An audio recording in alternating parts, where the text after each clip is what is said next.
we had this herbalist, this Native American herbalist came by, and I forget what company she works for, but she's known about all these herbs. She like took us out and was pointing out all these herbs that grow, and she helps people get off medications naturally. Like, Yeah, this is for your liver, yeah. this is for blood sugar, this is, and it's all out in nature. It's all there. They don't want you to because they can't make money for that shit. But no, I'm a big believer in natural supplements like that. Yeah. So yeah, And like that's what I love about the internet. Yeah, there's a lot of crap and people are negative and people yeah, and you know that's never ending. That's always gonna exist. you get what you want out of the internet. You're gonna go look for negativity, you're gonna find it. When you don't look for good shit, you're gonna find this shit too. Yeah. Yeah. Yeah, but I think it's great what you just said that you know, you gotta take matters into your own hand. What did the doctor say that you said you were gonna prove him wrong?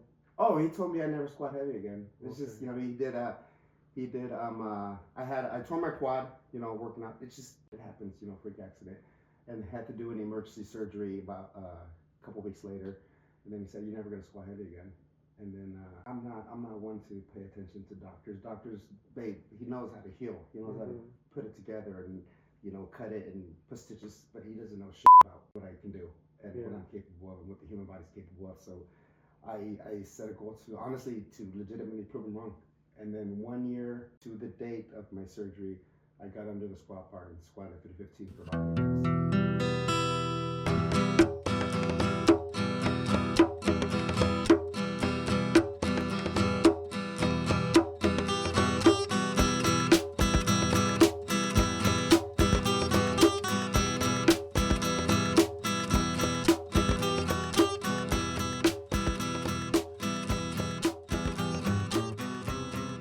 Could I have you introduce yourself to my audience, a little bit about To you or to the camera?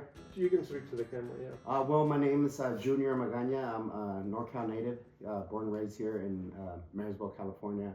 I'm a semi-retired bodybuilder. I think I'm kind of at the end of the road there with the injuries. I've been doing it 45, 14 years. It's been pretty much my identity the last half my life. Been doing it. I started coaching people just along the road and. Coaching is something that I just fell in love with, and just been real blessed with it. Do you have your own gym? I have my own gym. What I did is I started. I put equipment in my garage, and I started training people out of that, and I outgrew it. So I built the shed, 14 by 50 feet, right next to my house, and I have a full gym there. Yeah, because it looks like a whole gym. I was looking at all your stuff, and I was like, man, this is a nice, and it's always way more convenient from home, and you don't have to drive. Yeah, and then I get I do group sessions out of there and everything, and it's my baby, It's pretty much my life's work, I started before COVID. I had pretty much a lot of stuff in my garage, and then just kind of during COVID, I kept building it, and now it's just a full. I'm actually looking to expand. Yeah. So we'll see. Fingers crossed that it happens soon. Yeah. And I think that's kind of what I want to do with this channel is inspire people to do what they love to do. That's what life's about. Because sometimes we get trapped in the 9 to 5, and it drains all your energy. And as long as you love really what you're doing and you're in service of people, that all comes back to you. And if you're doing what you're doing, you're passionate about it, it's not really work. At the end of the day, you're still exhausted, I still go to bed tired, but when I get up in the morning, it's like, let's go. I love it. I'm on my phone all day texting people, checking progress pics, and then before I go to bed, it's like, I'm changing people's lives. I'm changing lives. I'm saving lives. I've been blessed to be able to do that. And I started just helping friends, and then before I'm sitting there swimming in books, reading, educating myself, and it's become its own entity. I love it. Yeah. And to me, I think the important thing are personal trainers, nutritionists, farmers. You don't really need doctors. I think our Western. And no, I was reading. I was diving deep into you about when you tore your quad, and what did the doctor say that you said you were going to prove him wrong? Oh, he told me I never squat heavy again. It's just he did He did. I tore my quad, working out. It happens, freak accident, and had to do an emergency surgery about a couple weeks later. And then he said, "You're never gonna squat heavy again." And then I'm not one to pay attention to doctors. Doctors, he knows how to heal. He knows how to put it together and cut it and put stitches, but he doesn't know shit about what I can do and what I'm capable of and what the human body's capable of. So I set a goal to legitimately prove him wrong. And then 1 year to the date of my surgery, I got under the squat bar and squatted 315 for about 8 reps. Nice. Yeah. That's amazing. The power of willpower, the placebo effect. And it's something I think that right now as humanity, we're beginning to realize humans' divinity. I don't know if you know what divinity means. Yeah. And I think we're sometimes, and it's just like you inspire people by bodybuilding, by people seeing your transformation, by you seeing other people, just being around people with the same energy, right? And because sometimes when you're alone, you feel insecure to go to the gym, or you judge yourself with, oh fuck, everyone's so fit, I'm all out of shape. But I think a lot of gyms, or even like the small ones like you, they're more friendly and outgoing and helping people to achieve their goals. The insecurity is a big part of it. But any gym you go to, there's going to be a group of people that's willing to help you, whether it's the biggest, baddest looking dude in there or just, some badass black belt. If they've been in the gym and know what it takes to get to a certain level, they are more than happy to help and welcoming. It's a pretty great community. They look like muscle bound assholes or whatever. At the end of the day, man, it's some of the best people I've ever met. Yeah, no, it's true, man. I've been lifting my whole life and fluctuating up and down, and but I know for me, I remember I'd get in these like zen-like states where there's no day, you don't know what time it is. It's just like time doesn't even exist, Yeah. And I always wanted that with my family, with the relationships I was in, but no one ever wanted. It was too hard. Or when you start doing legs and you want to throw off, those first couple months are always hard, and people kind of want you to go, but it's hard to just take it so slow. It is hard to take it slow, and honestly, I only know one speed. And people that come train with me, I'll give one or two sessions where we're gonna ease into it. But at the end of the day, to really push your body to that limit, get it to change, to get it to do what you want it to do, you have to push yourself to those limits. There is no easy button. Just grind it out. And one thing I know how to do is work hard. That's it. So how does your grinding discipline? I know you're Mexican, right? Yeah. Does that come from your family? Oh, absolutely. Oh man, how do I start? Shit. I grew up, child immigrants, picking peaches my whole life. That's really all I knew. We'd go to school, and after school, we actually lived in the ranch where we worked at. We were lucky enough to do that. So after school, there was no sports. We'd have to go pick peaches or pick walnuts or paint trees or whatever the hell. So after school, we'd dedicate a couple hours to working in the fields, come back to our homework, repeat it. Saturday, Sunday, we're out working in the fields. There was no off days. Yeah. So that's really hard work is all I knew. So right now, when I say I work, this shit's not work. Not compared to what I've done. Yeah. Compared to, I'm 8 years old with a 100-pound bag of peaches on your back. That shit's work. When you're 8 years old, that climbing up a ladder, up and down, being behind a computer and typing and something, that's like, I'm living a good life now compared to the way I was raised, man. So I got no complaints when it comes to the way I'm living now, because the way I grew up, it's just complete 180. Like, it doesn't happen. It's pretty amazing the way I see it. I broke the cycle, So I'm really, really, really. Me and my wife talk about that quite a bit, and we broke the cycle because I could have continued picking peaches my whole life and been okay with it, but I was like, no, not for me. Yeah, and you know what? I think that's a great contrast of life. Is I think if you grew up with everything given to you, or things are really easy, whatever, or you don't know how to cook right, because it seems like a lot of people don't know how to cook, and I know that you saw tri-tip and meal prep and everything. and that makes a huge. And I'm sure you cook like for a huge army, right? Oh and, yeah. And how you probably got into selling tri-tips. Yeah, yeah. I just little things like people. What I do as a coach is I tell people what to eat, when to eat it. And a lot of the time it's like, well, it tastes like shit. You know, put it in the work. So it's just. But when you grow up, you know the way I did, it's just everything else just kind of seems like child's play. So cooking for my kids or the family, or whether it's cooking mass tri-tip for a bunch of people, or just being in the gym, changing weights for people. That's not a lot of work. Yeah. No, and I hear you, because I was kind of raised the same way. We came here in 2000 to help open the small family business. An uncle in Woodland had one, and he convinced my dad to come up here. And prior to that, my dad ran like a flower nursery up in Watsonville. It was like 100 acres, I think. Oh, that's ways out. But he was over it, because he was working like That's a lot of work. 12 hours a day, 7 days a week, you know, and he was just over it. And he didn't have any experience when we came out here. We just knew there wasn't much out here. And I remember picking apples as a kid, strawberries and lettuce. But just coming up here, I was like, how do people live out here? So you're talking about peaches. I know there's a fuzz that you get everywhere, right? Man, yeah, that fuzz is very unforgiving. yeah, and no, and I can tell, like we were talking earlier about how I have a job now that, you know, I think like the last year I worked a lot of overtime. I would stay after, and it wasn't work, and you know. No.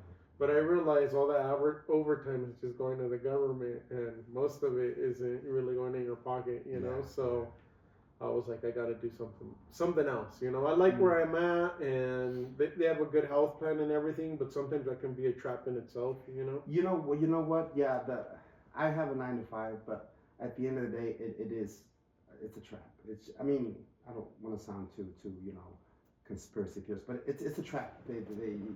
You work your whole life so you can retire at 65 when your life is damn near over, and it's like, so your whole purpose has been wasted. So I'm lucky enough that I'm able to work at 9 to 5, but I get to live my purpose, you know, through my business. So yeah, the 9 to 5 is definitely a trap, and it's kind of shitty because most people are stuck in it and they don't know that there's a way out. But there's definitely a way out.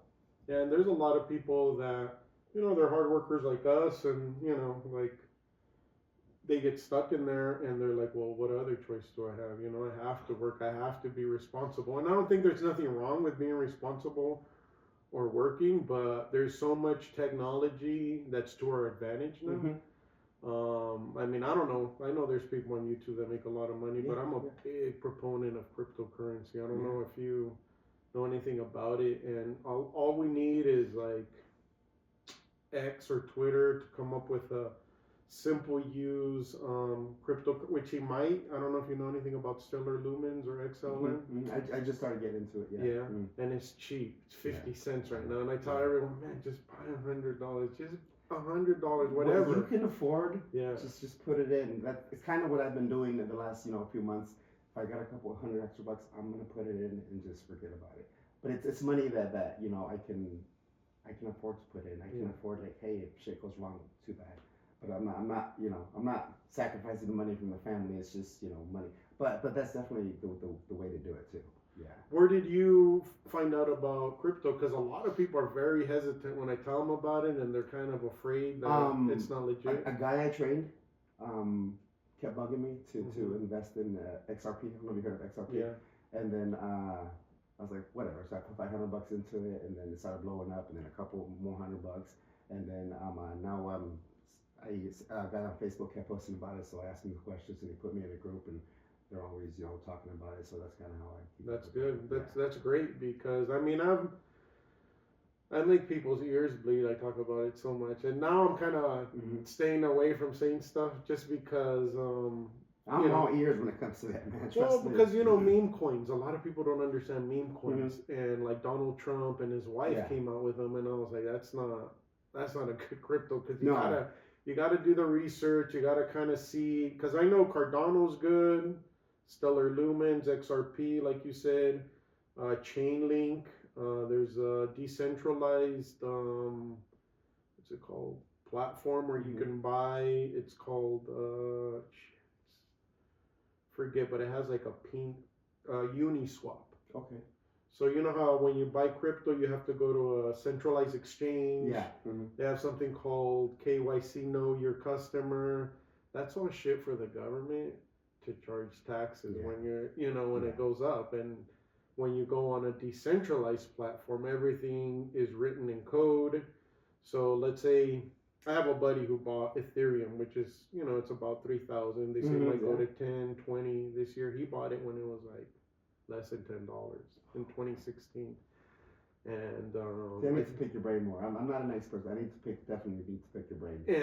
And you know what? I'm gonna probably start doing just a how-to, just the basics, and then because I know a lot of it, and I've been like a nerd since like COVID. I was like up all night because I bought some here and there, and then when it was surging, when it went from like, I don't know, 3,000 to like 70. That's when they were all following behind, and I was just trying to catch a wave. And then I realized it's just holding on to it. And, if you want to sell for whatever reason, you can, but you just got to kind of hold on to it. That's what I've been hearing. You hold on, play the long game, play the long game. And I think a lot of the financial industries don't like it because it's all manipulated and controlled by the big hedge funds, and they alter everything to their favor. And the instant crypto comes in and they turn stocks into crypto, then anyone can play the game. I don't know if you remember Robinhood and that whole Reddit thing. Yeah. So that was like the first blow to them, because like Robinhood was letting anybody come in and trade, and people started getting together and doing what they're doing, and then eventually the hedge funds were like, you know what, stop letting people trade on your platform, and the instant they stopped it, they got back control of it. So now if Trump says he's gonna buy crypto, there's a lady in Wyoming, I forget if she's a senator or what, but she proposed a bill to buy 1 million Bitcoin for the Federal Reserve to pay off their debt. So like, I heard about that. Yeah, and I mean, everyone's hoping that because it will either way. If the government crashes, Bitcoin goes up. If it buys it, it goes. It doesn't really matter. It's an asset of the future. Yeah, it is. And I think no one talks about it, and everyone kind of, then you say negative things about it all the time. So people are very hesitant. I know accountants and everyone who says, "Oh no, I would never buy it," and I'm like, "No, there's a lot of millionaires that make the difference." Yeah, I know, exactly. And that's the thing is you're giving power back to people. Yeah, exactly. I don't know if you use Venmo or Square or anything to charge people. There's fees, right? Because if you're a business, you're the one that gets the fees, and the people get to they get you with those fees. Yeah. So that's a thing with like crypto is there's nobody in the middle. There's like fractions of a penny to charge you, and it goes straight into your account without waiting whatever amount of days. So I'm just hoping this is the year that either Twitter or the government or someone starts implementing it, making it easy, and then I've read that this is the year. So I mean, if any time is good to invest, I think it's going to be now and leading into the year, because then it's going to kind of get a little bit expensive. Well, the way I look at it is there's always going to be a lot of them because like with Ethereum, I think they were similar to Bitcoin where it was a proof of stake. It's the mechanism that confirms on the network the transactions. And Ethereum moved to something called was it proof of work? Okay, there were proof of work before, which took all kinds of computing power and hardware to make the transactions, and then they moved to proof of stake, where let's say you bought Ethereum at less than $5, and you put 20 Ethereum locked up, and they become nodes, and they do confirmations on the network. You get paid, and so you don't have to use so much computing power, and the transaction fees aren't so crazy. But if you have a billion people on there, it'll crash. So you need all these different cryptos that all have a different function. Okay. So there's always gonna be opportunity, you know, Mm-hmm. and I think that's like FOMO, fear of missing out. That's what a lot of people. Oh no, get into this, this, and there's all these people that. And that's me right now, if I'm being honest. Yeah. No, I was the same way in 2020. I was like, oh man, I gotta jump it here, jump it there, and everyone's saying, because I mean, they said the same thing about Bitcoin. It's going to $1 million. When it went to 70, it's going to $1 million. It's not there, you know. Maybe it might hit 150 this year, maybe 250, but then it loses always 80%. It's always been that. It's cyclical, huh? Yeah, because a lot of people hold it and sell it. There's a lot of people that bought it at 60 grand in like 2020. So once it goes to 120, they're like, "Oh, my money's back. I'm gonna get rid of it." And the thing with Bitcoin too, it doesn't have any technology behind it, so you can't use it as day-to-day transactions, and that's what ripples. Yeah. That's what is a big thing. There's already Bank of America that got patents or something for it because they're gonna start being used everywhere by everyone. So that's a great move that you got some Ripple. Yeah. Sorry, I kind of. No, that's good. I'm gonna have to pick your brain. I'm gonna have to pick your brain later. Yeah, so definitely, yeah. So what got you into bodybuilding? Was it something kind of a young age you enjoyed, and it just slowly evolved to becoming an IFBB pro? You know what? I was just insecure as hell as a kid. Yeah. I was insecure, skinny, scrawny. I graduated high school at 6'2", about $155, and I was in trouble, gangs and all that. So I got my ass kicked a lot. So that was a combination of just being insecure and just trying to do a little bit better. I kind of got into weightlifting my 17, 18 years old, and then didn't know shit the first few years, and then picked people's brains, and then before you know it, I fell in love with the sport and never looked back. Yeah. Never looked back. And when did you decide that you wanted to become a pro? Because I know that's kind of difficult, right? To be competing in like NPC and then it's IFBB? It's NPC and then IFBB, yeah. I wish I would have decided earlier, to be honest with you, because like I said, growing up, you didn't think that was better. Like, you just do what you do. So I started working out. I was like, let me work out. And then it's like someone said you should do a show. And then I was like, okay, let me just do a show. And then, but even then, competing is like, that's all there is to it. You don't really think there's anything better. And then, but kind of just through the progression, you learn there's levels to it, and the confidence grows, and the physique changes. And then you're like, well, shit, maybe I can do this. Maybe, I can take a jab at this, and nationals and all that stuff. So just, I don't know exactly when it happened, but it happened later than I wish. Than it would. I wish it would have happened sooner. But yeah, just through the progression of years of, changing the mindset. It's kind of how it happened. Yeah. Was your wife a big proponent? Would she kind of push you to do it, No, or was it just independently? It's a very selfish sport, man. It's very selfish because like the first few years of competing, she didn't know what to. I didn't know what to expect. You diet for 16 weeks, but you don't know how you're gonna take it mentally. So I was an asshole, I was absent, I was a zombie, you're fucking starving, you can't eat this, you can't eat that. And then so you're even though I was there, I was still, absent, so it really during that time, during the final few weeks, it kicked our marriage's ass. It is what it is. It was just rough. So she didn't like it at first, but once I did get on stage, she saw how life-changing it was. She's like, okay, this is what you're meant to be. And so ever since the first couple, she's really embraced it. Because it really, I tell people, it saved my life. I was just a cog in the machine before. I didn't do shit. Just go to work and had nothing. After bodybuilding, I kind of started figuring, hey, there's more to life than 9 to 5. There's a purpose out there. So go get your purpose and go find it. And then once she saw that was my purpose, she's like, just fucking go for it. I got you. That's good. That's great because sometimes, there's relationships where people kind of get bitter or, or like, that's becoming too egoistic or too you. I've coached a lot of people, probably close to thousands of people right now. It's a lot of husbands and wives, and it's very unforgiving. I've seen a lot of marriages fail. A lot of couples split up. It's a very unforgiving sport, just because you really can't do shit when you're competing. There's no balance. So I'm lucky enough that my wife was there to see me through it and to see that there's a purpose behind it. But I've seen a lot of marriages, unfortunately, fall apart.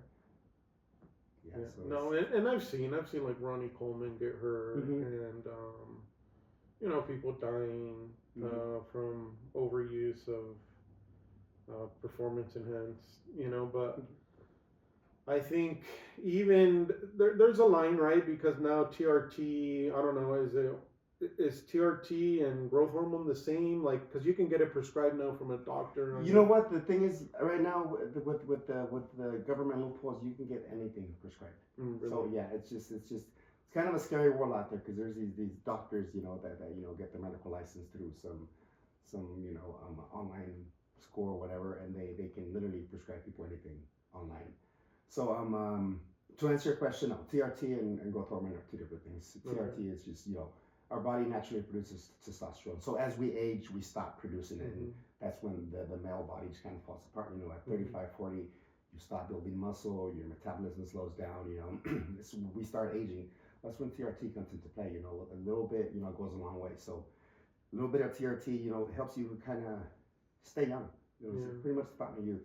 And then HGH is a whole different compound that it helps aids with that, but it's not, you know, it's not necessary. Again, at that point, you're no longer in TRT.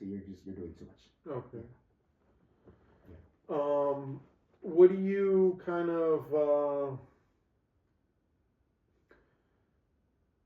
what do you think about all these influencers, these young kids that are taking crazy levels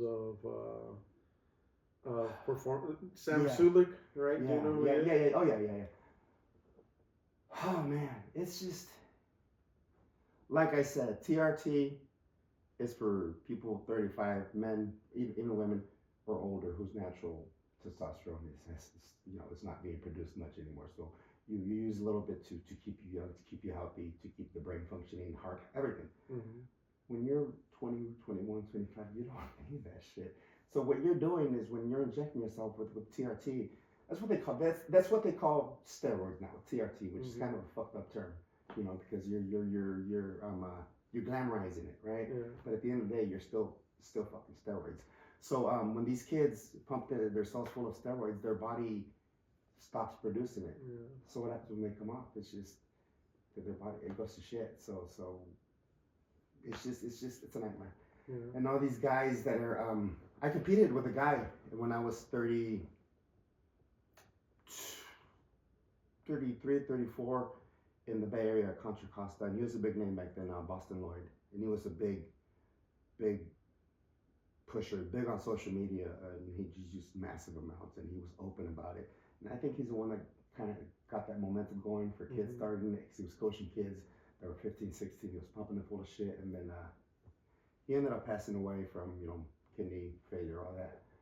But yeah, when you abuse it from a young age, you're asking for bad shit to happen. So just what I think about them using, I think it's idiotic, it's stupid. They're sending the message to pretty much everyone in the fucking world that it's safe and that they should do it, and that it's just, there's no shortcuts in this.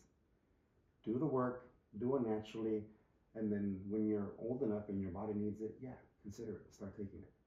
When do you think is a kind of, well, like you said, like 30, 35 is probably... You know, men's natural testosterone level really starts decreasing in their mid-30s, you know.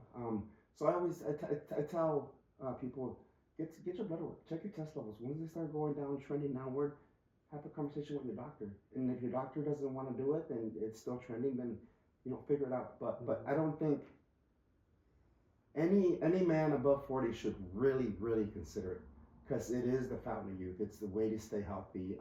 Like I said, just for heart health and your brain function, you need testosterone in your body. So any man above 40 should consider it. Yeah, that's a great piece of advice there. Yeah. I mean, I know Rogan takes it and he's talked about it, and a lot of people, you know, like you said, you know, check your levels, see. Yeah, and there's two ways to see it, you know. it can be vilified as a, oh, you don't need that, you know, it's bad for you, or it really can be fun.